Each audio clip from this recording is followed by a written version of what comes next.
What's going on? Welcome to the channel. Something a little bit different for the channel, not so much for me. Today I'm going to tint a GTi. It's getting super close to me doing some driving in it. This weekend hopefully we'll get the aircon done and I'm going to get the wheel alignment done. And I thought about it, you know what, I wasn't really going to tint this until it was basically ready for rego. And I thought, bugger it, if I'm going to be putting some Ks on it, driving it around, it's meant to be like 35 degrees on the weekend that I am going to be driving it around, like next weekend. So I think, bugger it, might as well, and I'll make a video out of it. So I'm going to go through my process, my personal process of how I tint cars. Every tint is different. At the end of the day, as long as the end result's the same, it doesn't matter how it's done. So already I'll show you what setup I've done once this turns around. So with the back window here, I've got my drop sheet that I've laid on the inside, sort of tucked around all the rubbers. Makes it obviously a lot easier to see these edges here. I am going to go darkest legal, which in Victoria is, and in most states in Australia actually, is 20% on the back section. So the windows, these back windows, wrong direction, these back windows and the rear screen, 20%. And I'm going to keep darkest legal 35% on the fronts. That way I don't get picked on, won't get defected for tint, and in my personal opinion, I think that's nice. It's a good sort of, you know, darker in the back.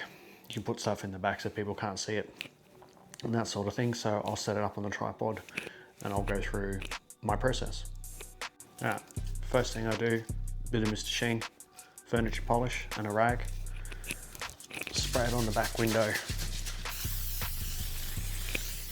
and then basically just wipe it off. So what this does, it means the film is going to basically float on the glass where I want it to and make it stick where I don't want it to. And then I just do what's called a H pattern, the side, across the middle and down the other side. Probably should have taken that wiper off and make it a bit easier. So now I'm ready to grab my film, lay it on the outside and cut the sides off. So bring me back for that. Alright, so I've got my film here. Oh, really should have done something with that wiper, but anyway. So roll it out and lay it on the outside. And that Mr. Sheen will then grab it. Make sure I've got enough to cover it. Cut it off with my knife. Yeah.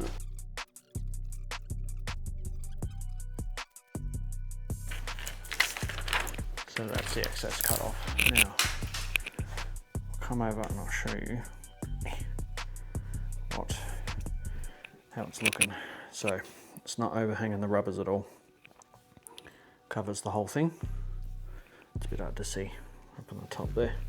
So the next step is to heat form the film to the shape of the glass. So I think this might have to be a bit of a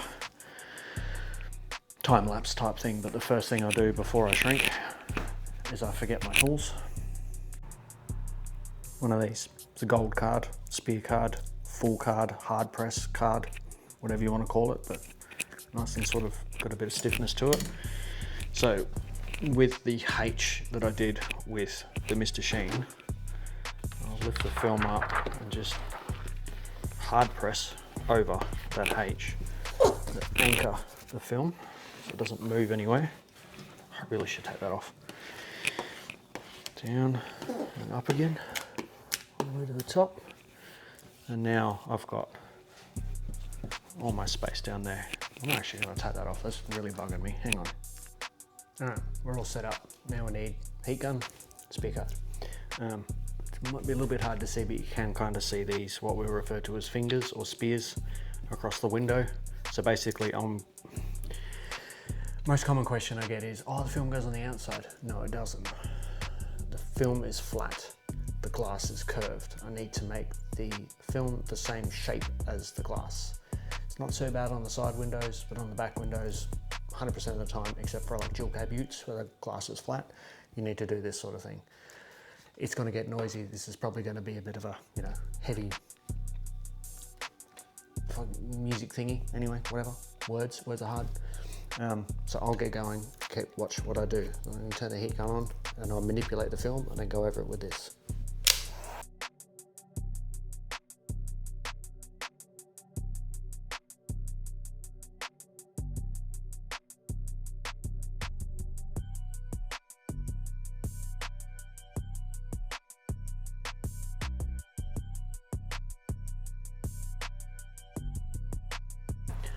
And just like that, the film is now the same shape as the glass.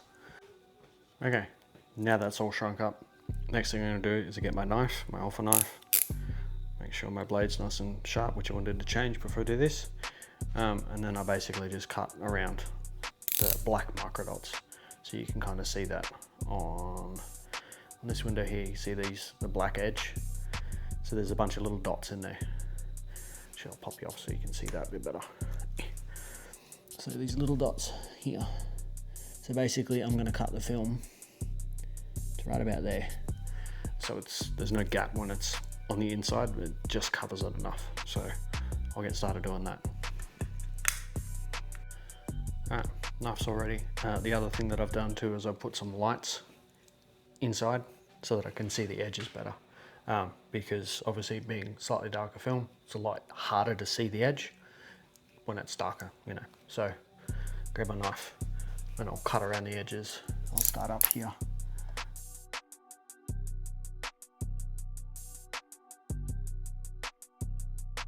There we go, more offcuts. So I won't cut the top because one, I can't really get to it because the spoiler's in the way. I need sort of, you know, room. I'll just trim that off after I put it on the inside. It's just easier that way. So now I'm gonna take this off, kind of roll it up a little bit too so it's easier to handle. Like that. And there's my back window ready to go on. Now I need to clean and prep the glass before putting the film on, so I'll get my stuff ready and I'll come back. Okay, all set up, ready to go. Got my soapy water. It's basically just dishwashing detergent, but pH neutral, so it's not. A lot of people do use dishwashing detergent, but it's got some degreasing properties in it which can affect the film over time. So you're better off using a tint specific slip solution basically. So just a little spray, and obviously I've got my drop sheet in here. Mainly two reasons: it helps me to see the film, cut it out, and also protect everything. I've got, you know, amps and leather seats and all that sort of stuff in here, so I want to kind of protect that. So I'll just go over it with a steel wool first. Now that's done, I'll get my squeegee and I'm going to squeegee that water off. And the glass is still pretty clean. It did have some pretty terrible tint on it when I did bring it home. One of the first things I did after bringing it home was strip the old tint off, so it's pretty clean. So give it another spray again. I get my scourer. Now that we've done that, I'll grab my good rag and we're going to dry the top edge and the sides.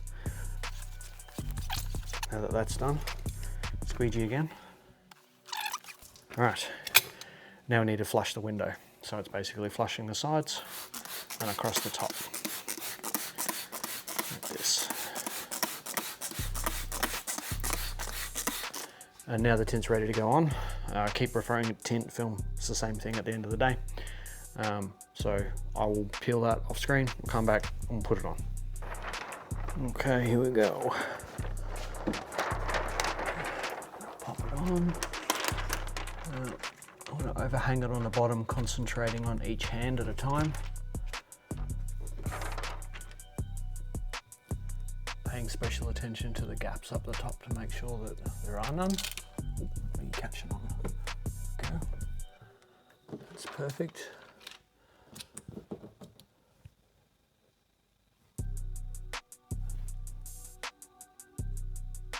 All right, perfect. Another quick squirt of water. And I'm going to get my hard press and push that moisture out. Now I have to deal with this, I'm not sure if you can see it there, but this part here, which I didn't trim originally. I'll tuck it in a little bit first. We'll start about halfway. Trim that off, putting pressure on it, making sure that I don't cut into it and cause more gaps.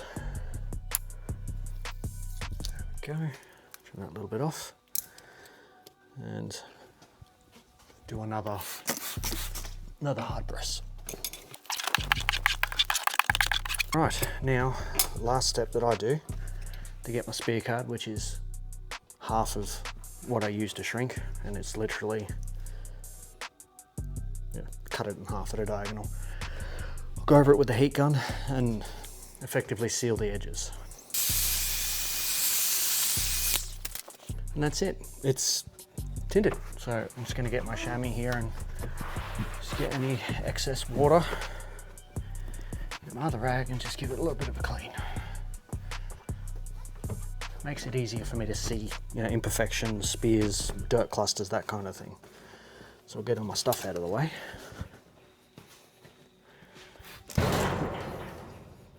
Loud. That's it. And there we have it. Back window's done. It's, you know, it is not easy to see the final product because it's obviously we're inside. We're in my garage, so, you know, like painting, you know, you need no wind, no dust, that kind of thing. Tinting is exactly the same thing. I get this comment all the time when people are asking me about doing their cars. You know, I say, have you got a garage that it fits in? And they go, oh no, but I've got a carport, or oh, my driveway, it's right, it's only little windows, it's okay. It's not, no, you need no wind, no dust. Got to be inside an enclosed area. You got to be able to control the environment, because if you can't, a little bit of wind comes along, dirt, hair, all sorts of stuff gets in the tint, and then obviously, as an installer, we look bad.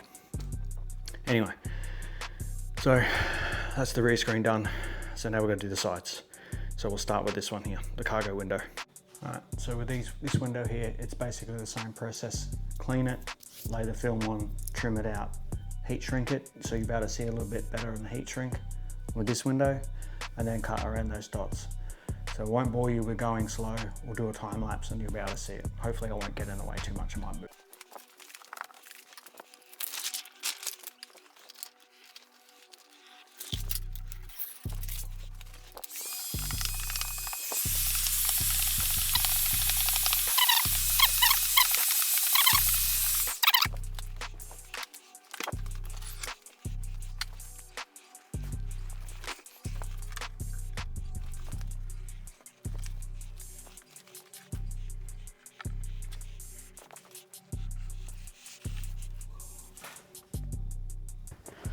All right, yep, you can see me, hi. So now we're gonna put this window on, very similar to the back window, same sort of principle.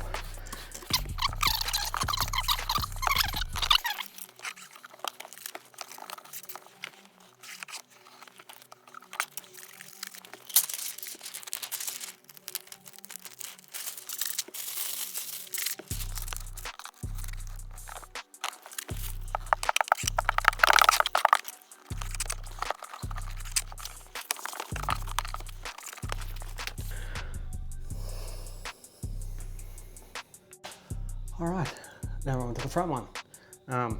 Same sort of thing, another time lapse again. You get the idea by now.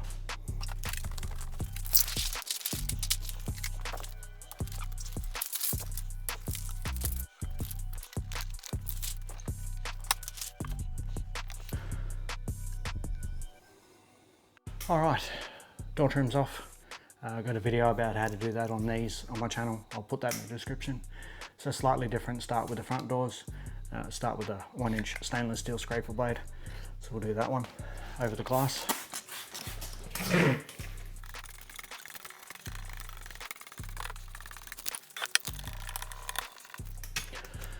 Now we scrub with our scourer. And in case you're wondering, there are holes in the bottom of the door that let the water out. It literally just drops straight off the bottom of the glass onto the bottom of the door and straight out again. All the water from this back cargo window is now on the ground through one of the holes down the bottom there. So we'll do that.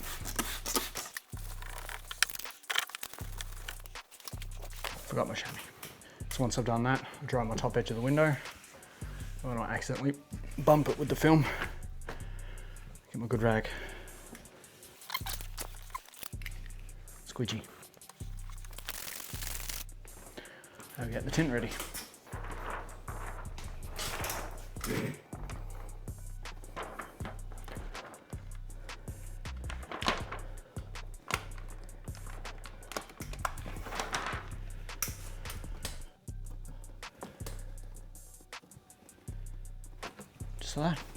Just like that, but I've only done it a couple of times. If I can find it. Get out. Hard press. Spear card. Now comes the tricky part, which I still occasionally stuff up. A lot of guys, what they'll use, especially in the States, is they'll use a great big file. I do have a file, but I generally only use it for windows that go along and then cut down. Otherwise, just a knife blade, I'm gonna trim.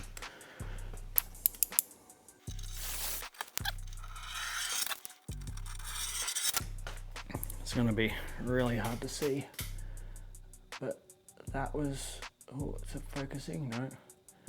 So that you can see there, it's like maybe a millimeter or less. That was on the second pass. First pass was probably half a centimeter to a centimeter off the top there. So that's now fit. It won't catch when the window goes back up into the rubber. Now we're going to wind the window up and finish it off. I am turning the car on and off. I normally do leave it running, but I don't want to kill my battery because I don't know the condition of it. That's up. Turn the car off again. Check my bottom edge, it's good. Hard press. Now last step, similar to the back window. Bit of heat along the bottom. It's not really necessary on these, there's not much curvature to the front windows, but it's going to help. And that's it. That's the driver's front window done. Yeah, I don't know what else to say. I'm not going to take you through doing the other side because obviously it's the same thing, just on the passenger side, and I need to turn the car around because obviously it's facing this way. I can't access the passenger side at the moment. So I've got to move a bunch of cars out of the way, take it out, turn it around, bring it back in again. I'll finish the other side and then I'll come back and show you the final product. And there we have it, all done. So as I was saying, it's got darkest legal, 35% on the fronts. In my opinion, you don't really want to go too much darker than that because then you'll start having issues seeing driveways and gutters and stuff at night time. And we've got the 20% on the back section, which, as I said in the beginning, darkest legal, will pass roadworthy. It's nice and dark, I quite like that. The wife's car, same deal, same on that. Yeah, tripping over stuff. So that's it, it's all done. I am going to leave the door trims off for now because I'm going to redo the fabric on the door cards because it's all manky and stuff, so I'm going to redo that, make it look all better.